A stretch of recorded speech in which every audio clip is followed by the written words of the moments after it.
Admiral Jiwan stood on the bridge of the massive ship called Eternal Dominion. She looked out at the stars through the big window. Around her ship, thousands of other ships floated in perfect rows. Each ship was huge and covered in weapons. The fleet was so big that it would take hours just to count all the ships. This was the Vorthak Empire's greatest fleet. They had never lost a battle. They had attacked 164 different worlds, and every single world had fallen to them. Some worlds tried to fight back, but it never worked. The Vorthak ships were too strong, their weapons too powerful. "Admiral," said Commander Taman as he walked up to her, "the War Council is ready to meet. We need to pick our next target." Jiwan nodded and followed him to the meeting room. The room was dark except for a big table that glowed with light. Around the table sat the most important people in the fleet. General Yunji was there, along with strategic analyst Minho and intelligence officer Sora. "Show us the next world," Jiwan said. The table lit up with a picture of space. A small blue and green planet appeared, spinning slowly. It looked peaceful and quiet. Numbers and words appeared around the planet, showing information about it. "This world is called Earth," Minho said. "It's in a small system with only one star. The people there call themselves humans. They are very primitive." "How primitive?" asked General Yunji. "They have nuclear weapons, but they are very basic ones. They can barely travel to their own moon. They have a few small colonies on nearby planets, but nothing important. Their biggest weapons could not even scratch our smallest ship's shields, Captain." Dongho laughed. "Another easy victory, then. How long do you think it will take? 3 days? 2 days?" "Maybe less," said Minho. "Look at their ships." The table showed pictures of human spaceships. They looked tiny and weak compared to Vorthak ships. The human ships had simple metal hulls and basic weapons. They looked like toys. "Their technology is hundreds of years behind ours," Minho continued. "They use chemical rockets to get to space. They fight wars with bullets and explosives. They don't even have proper energy shields." Commander Heian shook her head. "Why are we even bothering with this world? It seems like a waste of time." "Because it's in our path," Admiral Jiwan said. "We cannot leave any world unconquered behind us. Every world must bow to the Vorthak Empire." Intelligence Officer Sora had been quiet during the meeting. She was looking at her small computer, reading reports about the humans. Something bothered her, but she could not figure out what it was. "Sora, do you have anything to add?" Jiwan asked. Sora looked up. "I have been reading their communications. Most of it is normal.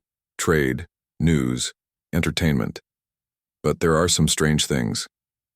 "What kind of strange things?" "They talk about something called sleeping giants. They mention the awakening and ancient protocols.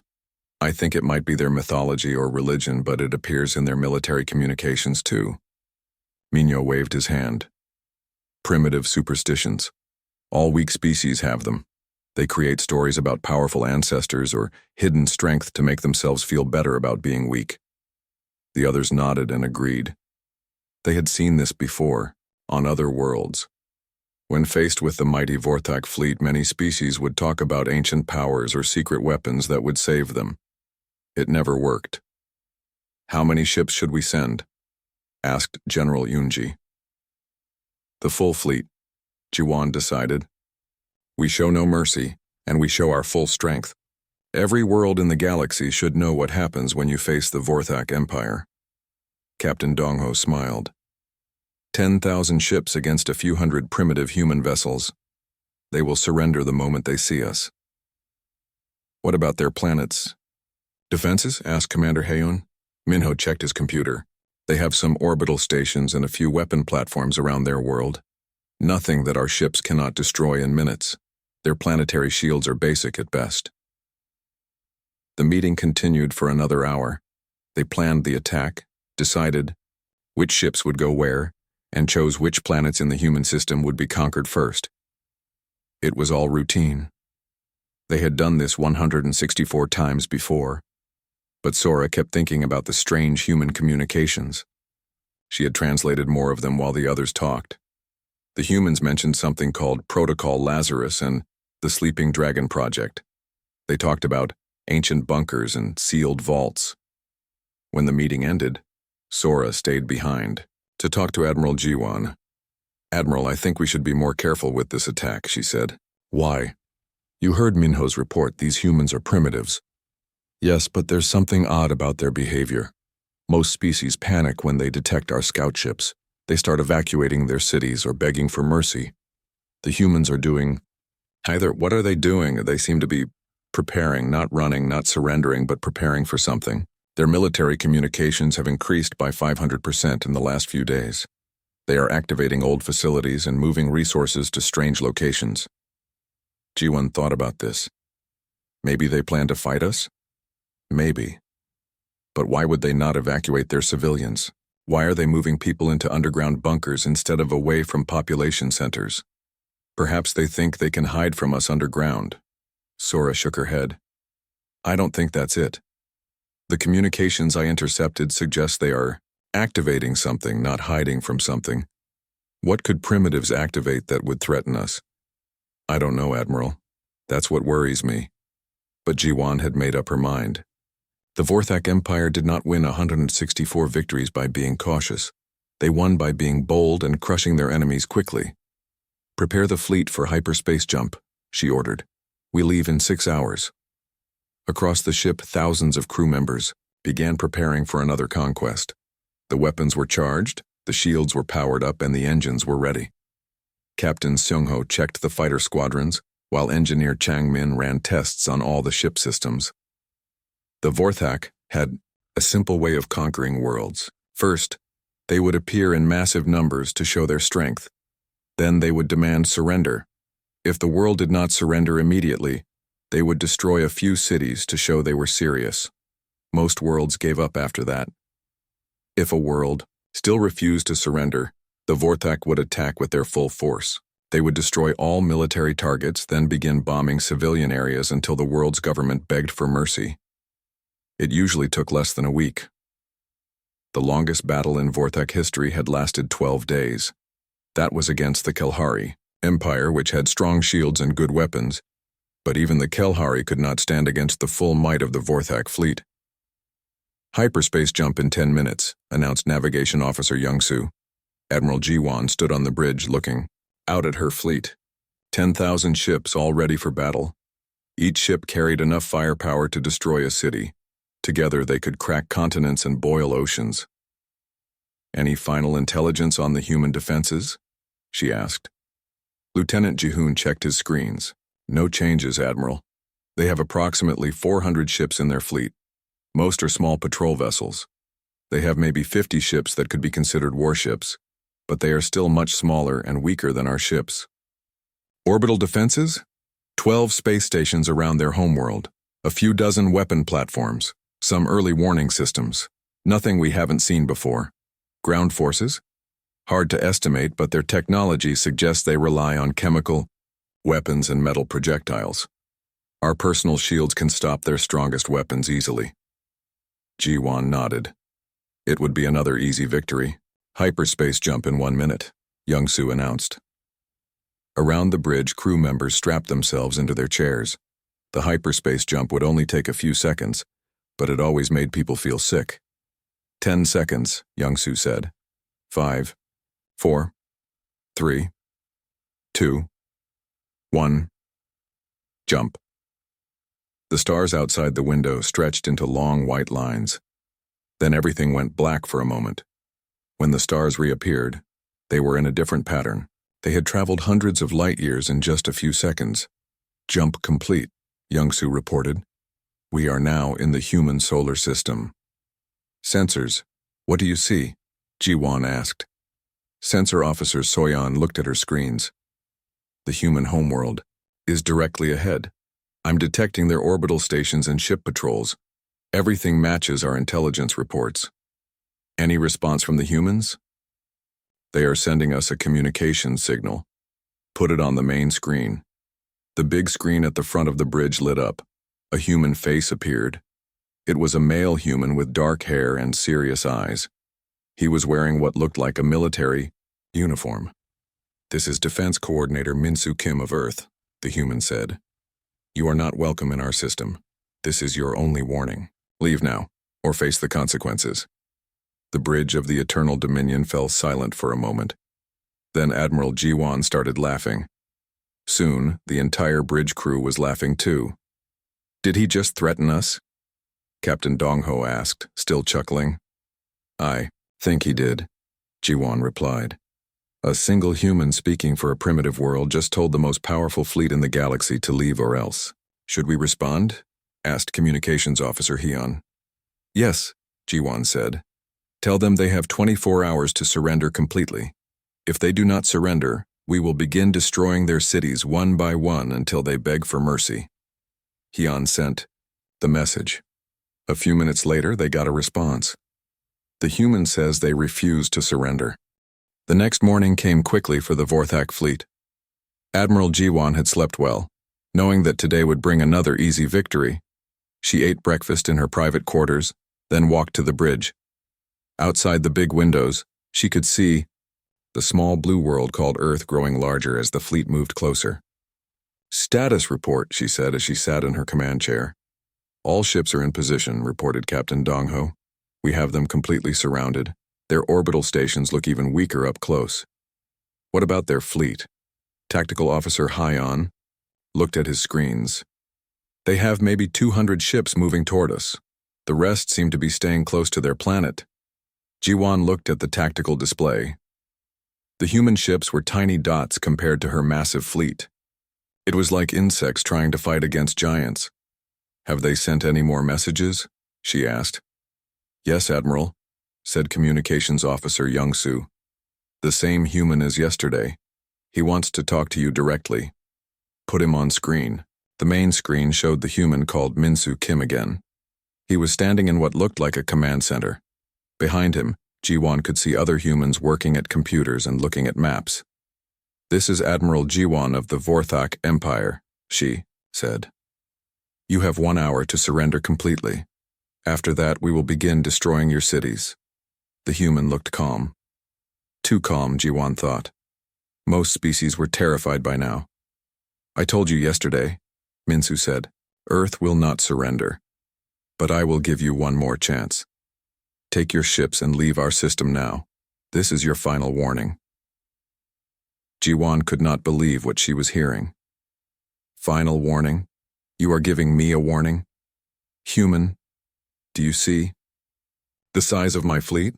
Do you understand what we can do to your world?" "I understand exactly what you think you can do," Min-soo replied. "But you don't understand what we can do. Last chance, Admiral. Leave now." The communication ended. Jiwan stared at the blank screen, feeling angry. No one had ever spoken to her like that. No one had ever been so calm when facing the Vorthak Empire. "Should we begin the attack, Admiral?" asked General Yoonji. "Not yet. I want to see what these humans think they can do first. Are their ships moving to attack positions?" He unchecked his sensors. "Yes, Admiral. About 150 human ships are moving toward our outer ships. They seem to be forming some kind of battle line." Jiwan laughed. "A battle line? With 150 tiny ships against 10,000 of ours? This should be interesting." The human ships moved slowly through space. They looked so small and weak. The biggest human ship was smaller than the Vorthak's smallest destroyer. Their weapons looked like simple metal tubes pointing forward. Their hulls were plain metal with no advanced armor. "What kind of weapons do they have?" Jiwan asked. "Scanners show basic projectile weapons and some simple energy weapons," reported Science Officer Changmin. "Nothing that could penetrate even our light shields." "What about their shields?" "Very basic. Our smallest weapons could punch right through them." Captain Sung-ho was watching the approaching human fleet through a telescope. "Admiral, there's something strange about how they're flying." "What do you mean?" "They're flying in perfect formation. Every ship is exactly where it should be. Their movements are too precise for primitive pilots." Jiwan looked at the tactical display. Sung-ho was right. The human ships moved like they were all controlled by the same mind. Each ship turned at exactly the right moment, maintained perfect spacing, and kept perfect speed. "Maybe they use computers to help them fly," suggested Hyun. Possible, Jiwan said. But even with computers, that level of coordination is impressive for primitives. On Earth's surface, things were happening that the Vorthak could not see. In a deep bunker beneath Seoul, Dr. Jiho Lim was working at a computer terminal. The screen showed maps of the planet with thousands of blinking lights. Status report, he said to his assistant, Dr. Sunwoo. All dormant sites are now active, Sunwoo replied. The awakening process has begun in 847 locations worldwide. The subjects are responding well to the activation signals. Any problems? Some confusion and disorientation as expected, but the memory integration is working perfectly. Most subjects report that the ancient knowledge feels natural, like remembering something they had forgotten. Dr. Lim nodded. This was the moment they had prepared for their entire lives, the moment when humanity would remember what it really was. In a small apartment in Busan, a woman named Boram was making breakfast for her children when the change began. She had been a school teacher for 10 years. She lived a quiet, normal life.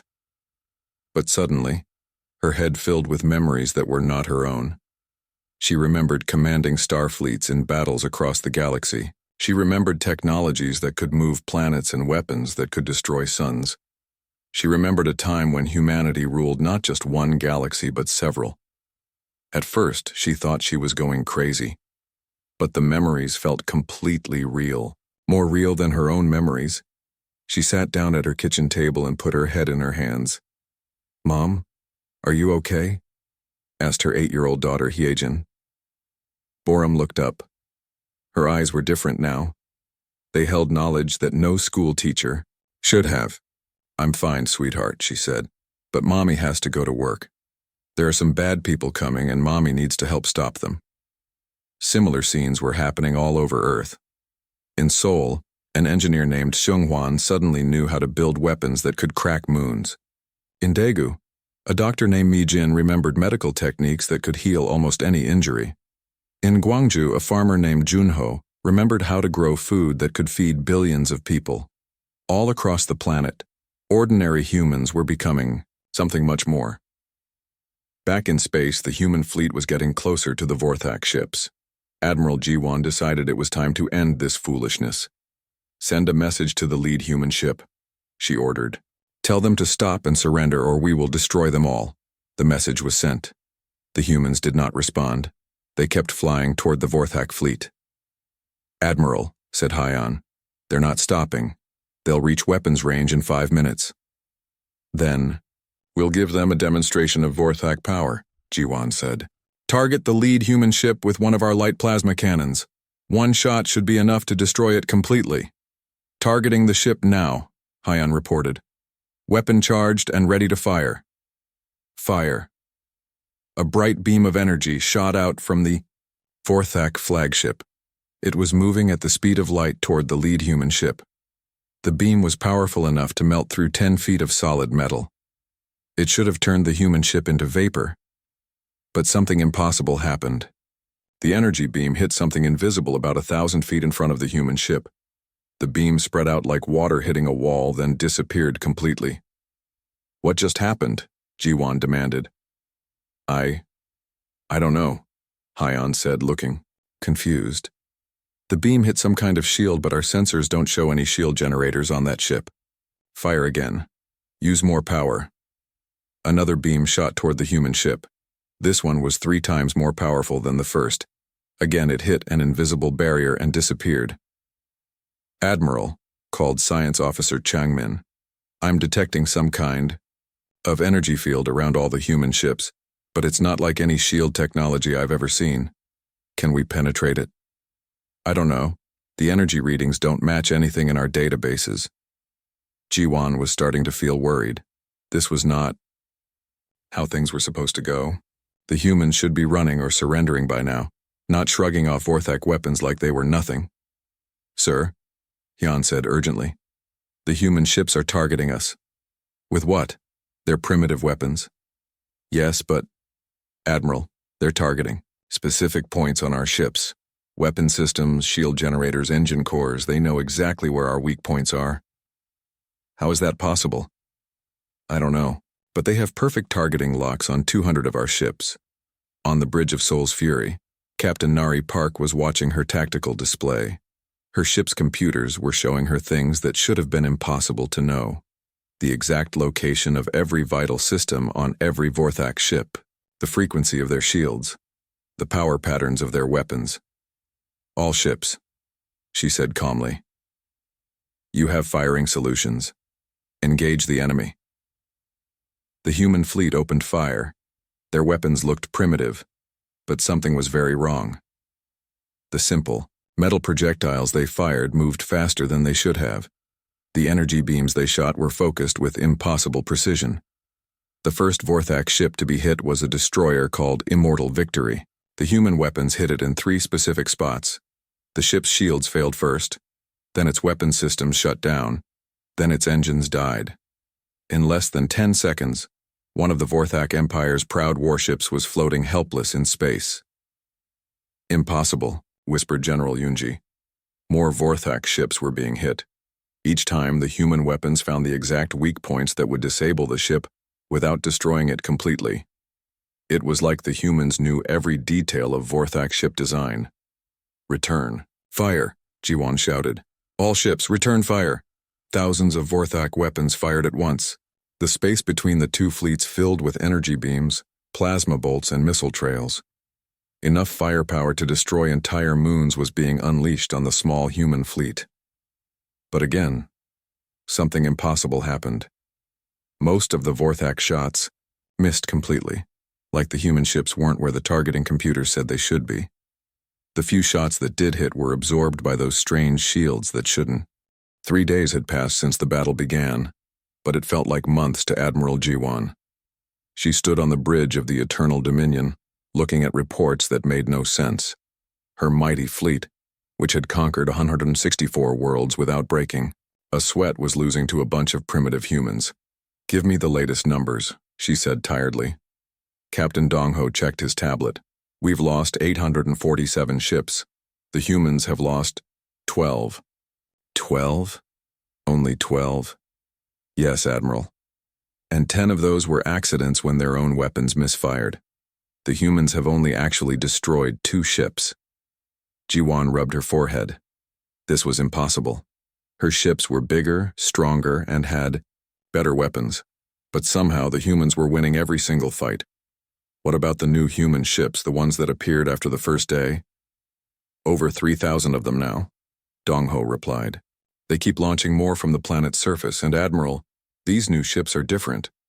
They're much more advanced than the first ones we saw. How advanced?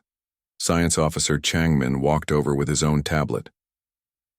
Admiral, I've been studying the destroyed human ships. Their technology is, well, it's better than ours.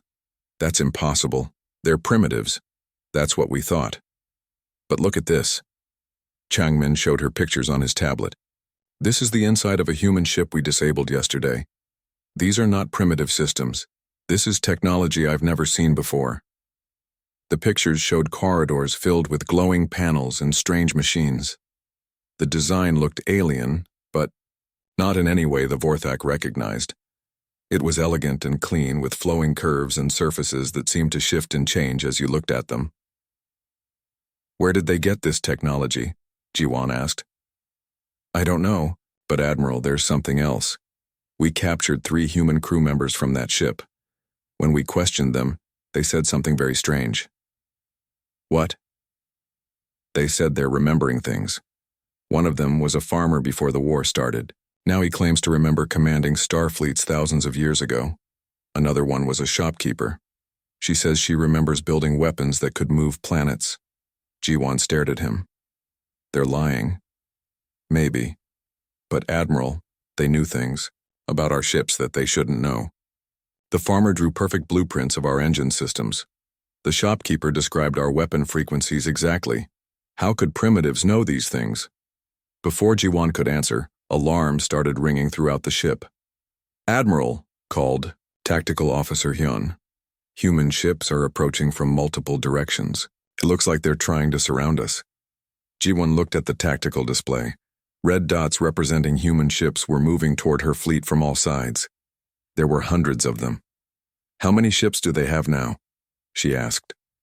Over 4,000, Admiral, and they're still launching more. Where are they getting all these ships? Nobody had an answer. On Earth's surface, the transformation was nearly complete. In Seoul, Commander Do-hyun stood in a control room deep underground. 3 days ago, he had been a security guard at a shopping mall. Now he was coordinating the defense of an entire planet, and it felt perfectly natural. The memories that had awakened in his mind were crystal clear. He remembered a time when humanity had spread across the stars, when they had built wonders that lasted for millions of years. He remembered why his ancestors had chosen to sleep and wait instead of continuing to expand their empire. Status report, he said to the technicians around him. Awakening is 94% complete worldwide, reported Dr. Yante. Almost everyone who carries the genetic markers has now accessed their ancestral memories. What about the hidden facilities? All 12,000 sites are now fully operational. Ship production is ahead of schedule. We should have 6,000 vessels ready within the next 2 days. Weapon systems? The orbital defense grid is at full power. Surface-to-space weapons are online. And Colonel, we've activated the deep space scanners. Do-hyun nodded. The deep space scanners were perhaps the most important part of their defense. They could see much farther than any Vorthak sensors, and they had just detected something very interesting. What about the other sites? He asked. We're receiving confirmation signals from 47 different star systems. The awakening is spreading. This was the part that would terrify the Vorthak, if they knew about it. Humanity had not evolved on just one world. Over thousands of years, they had spread their children to hundreds of planets. Most of these colonies had forgotten their true heritage and lived as simple farmers or traders. But they all carried the same genetic memories. When Earth activated Protocol Lazarus, it sent a signal across the galaxy. Every human colony, no matter how small or primitive, received the signal and began to wake up. In the Kepler system, 400 light-years away, a group of farmers suddenly remembered how to build starships. In the Vega system, a small trading post became a military base overnight. Across the galaxy, humanity's children were remembering who they were and preparing for war. But the Vorthak didn't know about any of this yet. They were too busy trying to understand why they couldn't defeat one small planet. Back on the Eternal Dominion, Admiral Ji-won was meeting with her senior officers. Everyone looked tired and worried. We need to try a different approach, she said. Direct attacks aren't working. What do you suggest? Asked General Yoonji. We target their planet directly, forget about their ships. If we can destroy their cities, they'll have to surrender. Admiral, interrupted Communications Officer Young-soo. I'm receiving a message from the Vorthak High Command. Put it through. The main screen lit up with the image of Supreme Commander Valdris, the leader of all Vorthak military forces. He looked very unhappy. Admiral Ji-won, he said, I've been reading your reports. You've been fighting primitives for 3 days and haven't won yet. Explain. Sir, these humans are not what they appeared to be. They have technology that rivals our own. Their tactics are perfect and they seem to know everything about our ships and weapons. Impossible. Our intelligence clearly showed they were primitives. Yes, sir, but something has changed. They've activated hidden technologies and, sir, they claim to be remembering things from thousands of years ago. Commander Valdris was quiet for a moment. Are you telling me that a primitive species suddenly became advanced in 3 days? I know how it sounds, sir, but yes, that's exactly what happened. Admiral, I'm sending additional fleets to assist you. The 2nd and 3rd battle groups are on their way. They should arrive in 5 days. Thank you, sir. But I should warn you, we've already lost nearly 1,000 ships. Lost? To primitives? To humans who are no longer primitive. The communication ended. Admiral Ji-won could tell that Commander Valdris didn't believe her reports. How could he?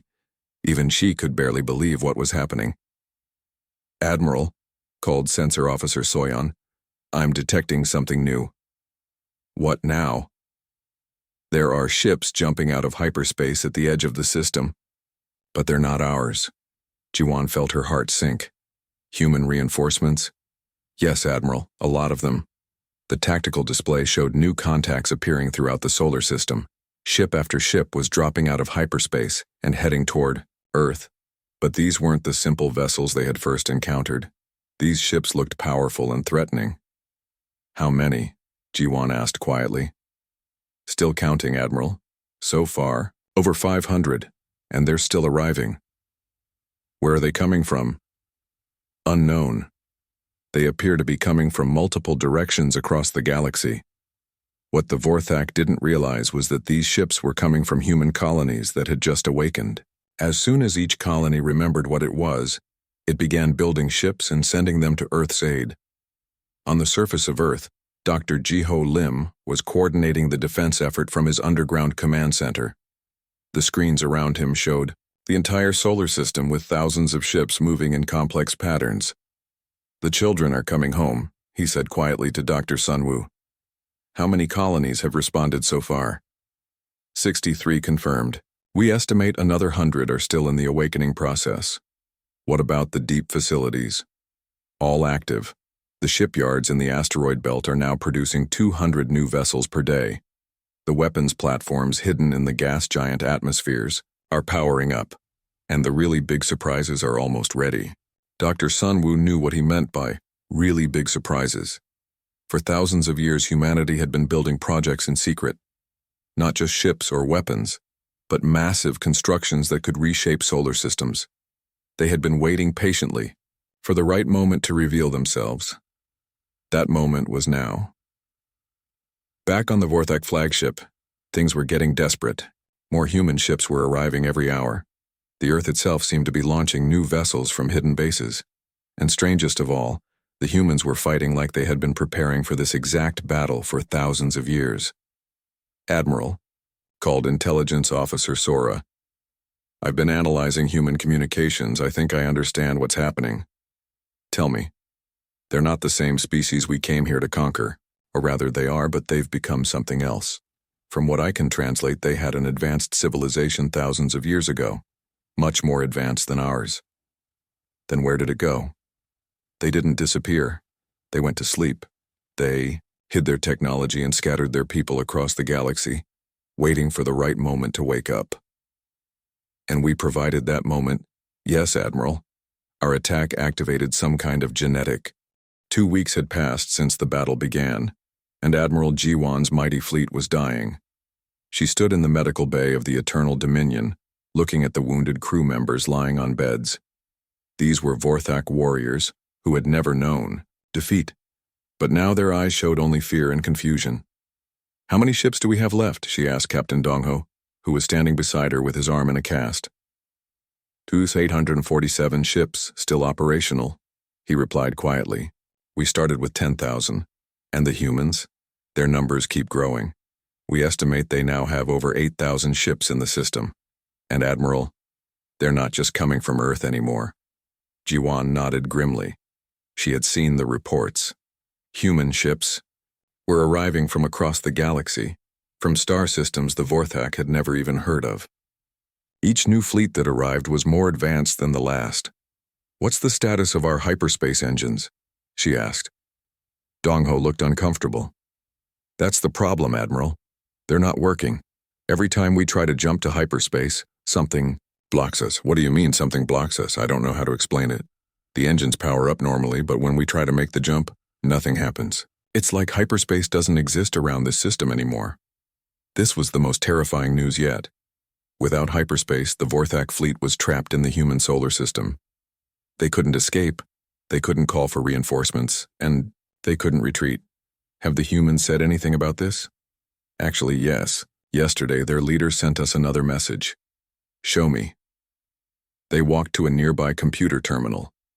Dongho played back a recording of Defense Coordinator Min-Soo Kim, the human who had first warned them to leave. "Admiral Jiwon," the recording said, "you are now experiencing what we call a hyperspace dampening field. We developed this technology 30,000 years ago to prevent enemies from escaping once we decided to destroy them completely. The field covers your entire fleet and will remain active until every one of your ships is disabled or destroyed."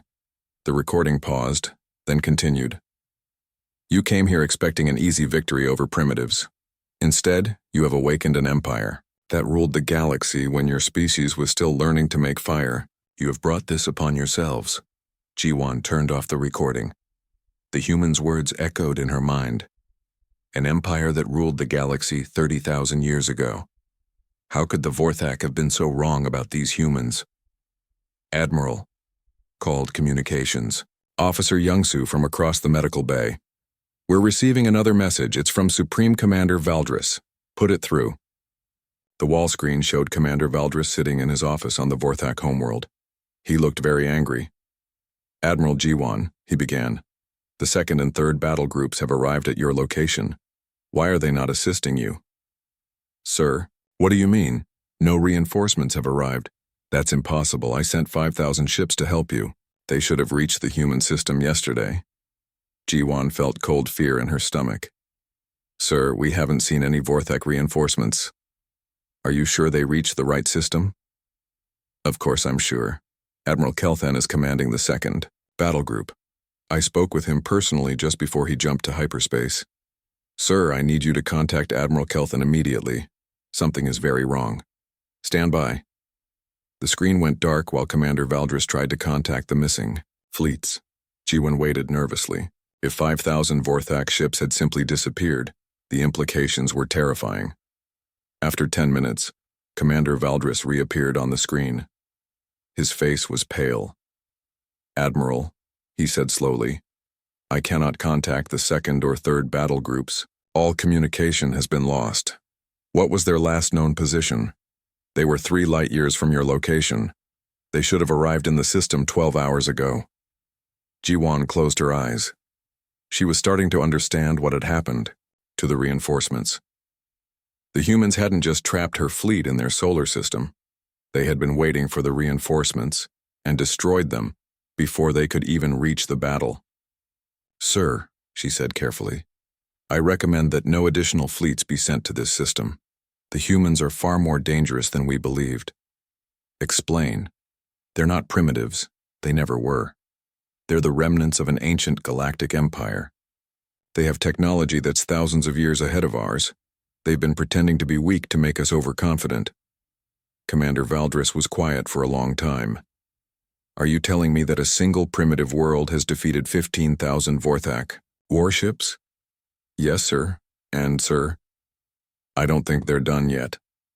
The communication ended abruptly. Ji-won suspected that Commander Valdris didn't want to hear any more bad news. She was right. At that moment on worlds across the galaxy, something unprecedented was happening.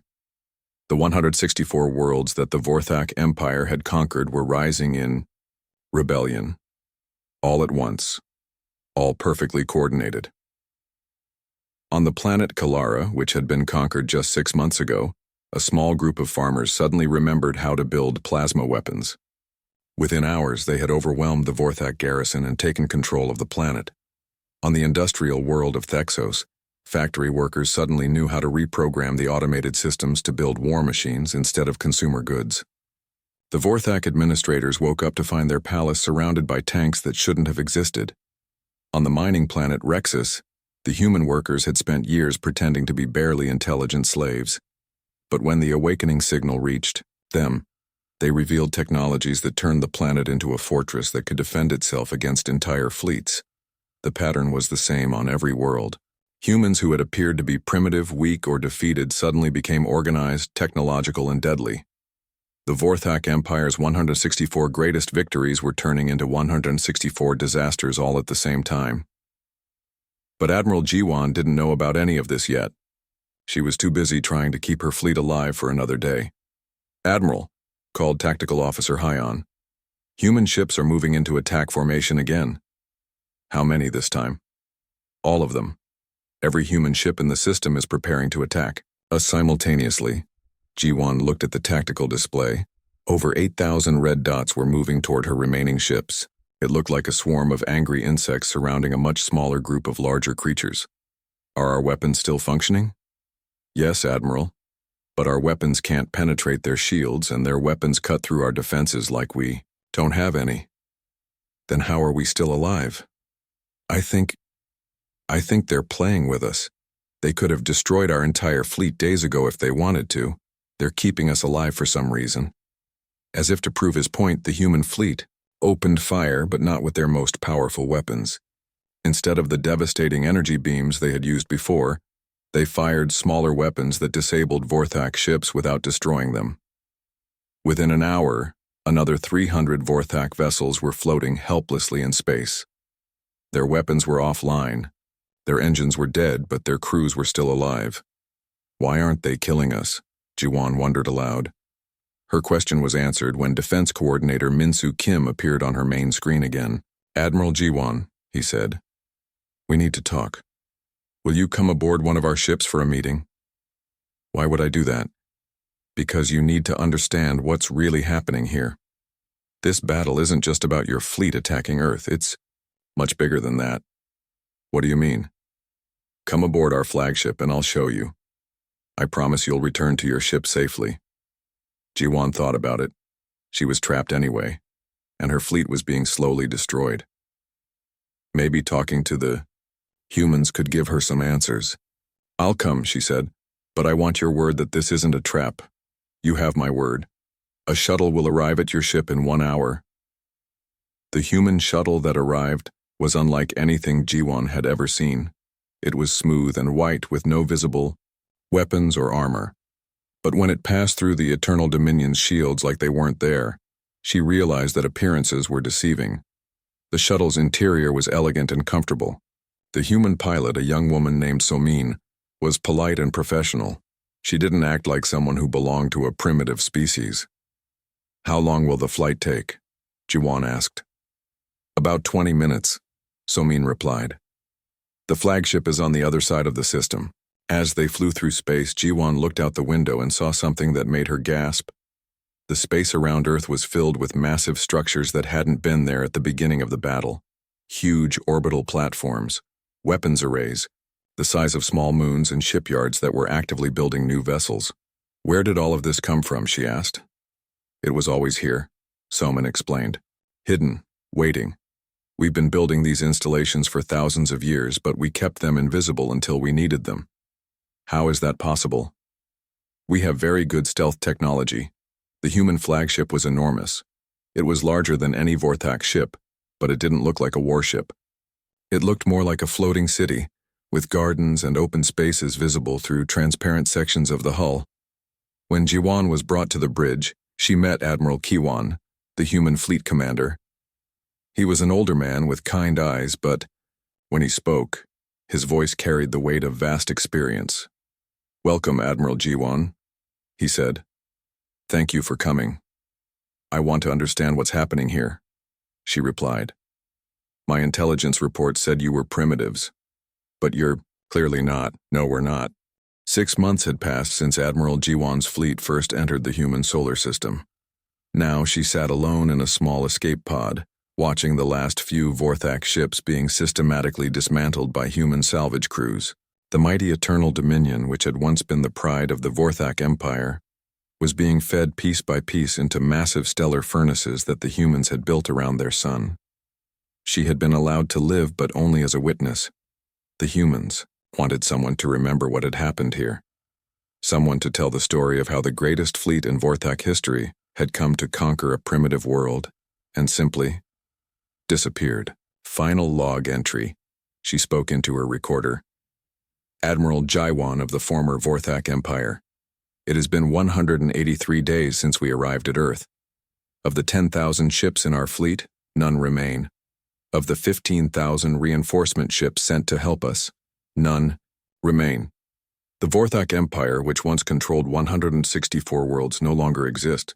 She paused, watching as another group of human ships approached the wreckage of what had once been the destroyer Glorious Victory.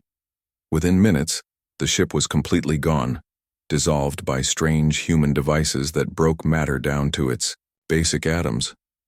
"The humans have been very efficient," she continued. "They are not just destroying our ships. They are erasing all evidence that we were ever here. Every piece of metal, every scrap of electronics, every trace of Vorthak technology is being systematically eliminated." This was true. The humans had spent months carefully removing every fragment of the Vorthak fleet. They used technologies that could break down matter at the molecular level, feeding the raw materials into their stellar furnaces, or recycling them into new human ships.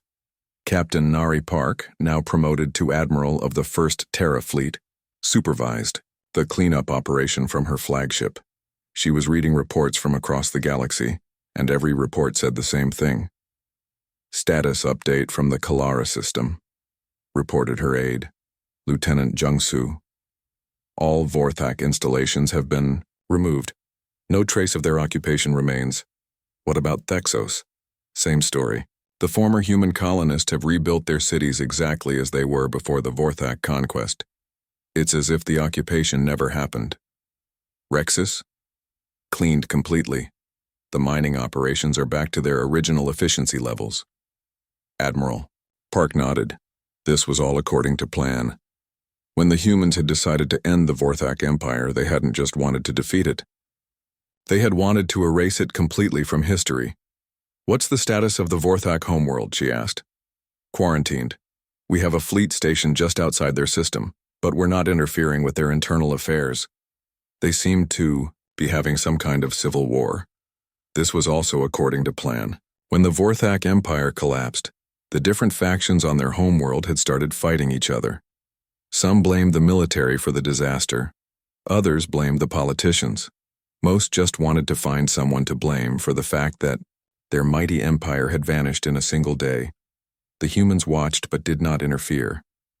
They had learned long ago that it was better to let defeated enemies destroy themselves than to do it for them.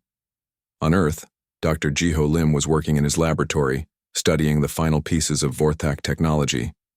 Soon, even these would be destroyed. But first he wanted to understand how the Vorthak had become so aggressive.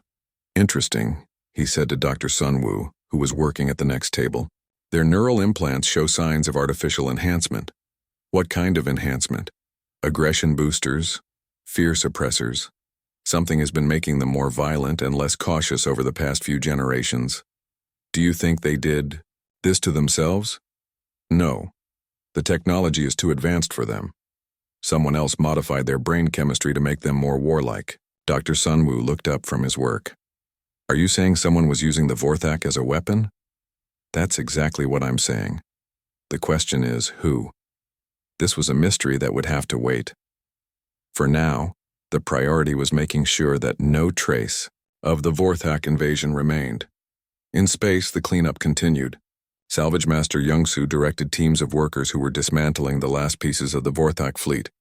They worked with incredible precision, making sure that not even the smallest bolt or wire was left behind. "Why are we being so thorough?" asked one of the younger workers. "Because," Youngsu explained, "we don't want anyone to know that this battle ever happened. Future historians will find no evidence that the Vorthak Empire ever existed. As far as the galaxy is concerned, they never conquered 164 worlds, never built a great fleet, and never came to Earth." "But why?" "Because fear is a powerful weapon. If other species know that we can make entire empires disappear without a trace, they might become too afraid of us. Fear leads to desperate actions, and desperate actions lead to wars we'd rather avoid." The young worker thought about this. "So by erasing all evidence of our victory, we're preventing future conflicts." "Exactly. The Vorthak Empire will become a mystery that historians debate but can never solve. Some will say they were destroyed by a natural disaster. Others will claim they simply vanished into deep space. But no one will know the truth." Meanwhile, across the galaxy, something remarkable was happening. The 164 worlds that had been conquered by the Vorthak were returning to their normal lives, but with a difference. The humans who lived on these worlds now remembered their true heritage. On Kalara, the farmers who had awakened their ancient memories were teaching their children about humanity's real history. On Thexos, the factory workers were building new technologies that would benefit everyone in the system. On Rexus, the miners were discovering new ways to extract resources without damaging their world, but they were also being very careful not to appear too advanced. They didn't want other species to realize that humans were spread throughout the galaxy. The element of surprise was too valuable to give up. In the Sol system, the final phase of the cleanup was beginning. Admiral Park stood on the bridge of her flagship, watching as the last fragments of Vorthak ships were fed into the stellar furnaces. All debris removed, reported Lieutenant Jung-soo. Stellar furnaces are operating at maximum efficiency. Complete molecular breakdown is occurring. What about the hyperspace traces? Erased. We've used the reality anchors to eliminate all evidence that Vorthak ships ever traveled through this system. Life signs? All Vorthak crew members have been returned to their escape pods and launched toward their home system. They should arrive in about 6 months. Good. And the witness? Admiral Jiwon is in her pod recording her final logs. She'll be launched with the others. Admiral Park nodded. It was important that some Vorthak survived to tell the story, but only the version that humanity wanted them to tell. On Earth's outer surface, the awakening process was reversing itself. People who had remembered commanding star fleets were going back to their normal jobs. Teachers returned to their classrooms, farmers returned to their fields, and engineers returned to building bridges and roads, but they kept their knowledge. Hidden in their minds, ready to be awakened again if needed, were the memories of humanity's true civilization. They would pass these memories to their children, and their children's children, ensuring that humanity would never again be caught unprepared. Borum, who had been a school teacher before the awakening, was back in her classroom. Her students had no idea that their teacher had recently commanded a fleet of starships. To them, she was just the nice lady who taught them about math and reading. But sometimes, when she looked up at the stars during recess, Borum would smile. She knew that humanity's children were out there, on thousands of worlds, pretending to be simple farmers and traders while secretly maintaining one of the most advanced civilizations in the galaxy. In the deep archives beneath Seoul, Archivist Kyung-soo was making the final entries in humanity's secret records. The Vorthak incident is now concluded, he wrote. All evidence of their empire has been removed from the galaxy. Their homeworld has been quarantined and will be monitored for the next 1,000 years.